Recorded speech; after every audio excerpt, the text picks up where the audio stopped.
आपको पटवा हवेली के बनने की पूरी कहानी बता रहे हैं।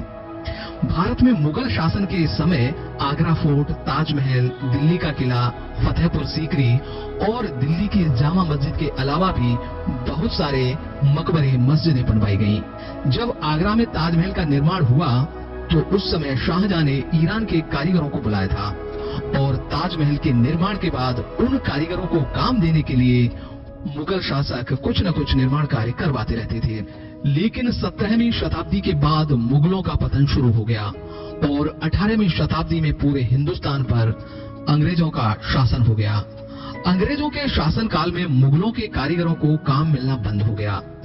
तब इन कारीगरों ने अपने देश यानी ईरान लौटने का फैसला किया। दिल्ली से ईरान जाने का सबसे छोटा रास्ता दिल्ली से बीकानेर, जैसलमेर, पाकिस्तान, हैदराबाद होकर जाता था। दिल्ली से बीकानेर तक की दूरी बैलगाड़ी से और बीकानेर से जैसलमेर होते हुए पाकिस्तान, हैदराबाद तक का विशाल मरुस्थल ऊंटों के द्वारा पार करना पड़ता था और इस बीच रास्ते में 1 या 2 दिन का विश्राम जैसलमेर में किया जाता था।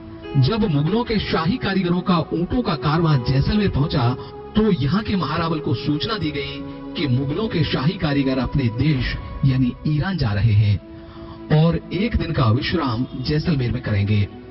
क्योंकि उस समय जैसलमेर भी मुगलों के अधीन था और यहाँ के महारावल का भी दिल्ली आना जाना होता था, तो उन कारीगरों में से कुछ महारावल के परिचित थे।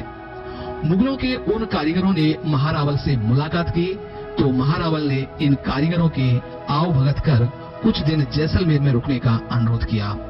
महारावल इन कारीगरों से कुछ निर्माण कार्य करवाना चाहते थे लेकिन राज्य में अकाल की वजह से नहीं करवा सके। तब महारावल ने यहाँ के नगर सेठ गुमानमल बाफना से बात की तो बाफना जी ने अपने 5 बेटों के लिए 5 हवेलियों का निर्माण इन कारीगरों से करवाया। इन 5 हवेलियों को बनाने में 60 वर्ष लग गए, लेकिन हवेलियां ऐसी बनी कि आज दुनिया इन हवेलियों को देखने आ रही है।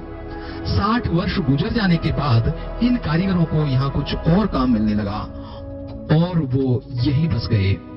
इन कारीगरों द्वारा अंतिम महल मंदिर पैलेस का निर्माण 1885 में किया गया था, लेकिन 1947 में बंटवारे के बाद ये सभी कारीगर कराची चले गए। लेकिन कराची जाने से पूर्व इन कारीगरों ने यहाँ के महारावल को एक अद्भुत कलाकारी की भेंट प्रस्तुत की। ये थी मंदिर पैलेस के ऊपर बना ताजिया टावर। जैसलमेर में मंदिर पैलेस के ऊपर ये ताजिया टावर आज भी इन कारीगरों की हमें याद दिलाता है।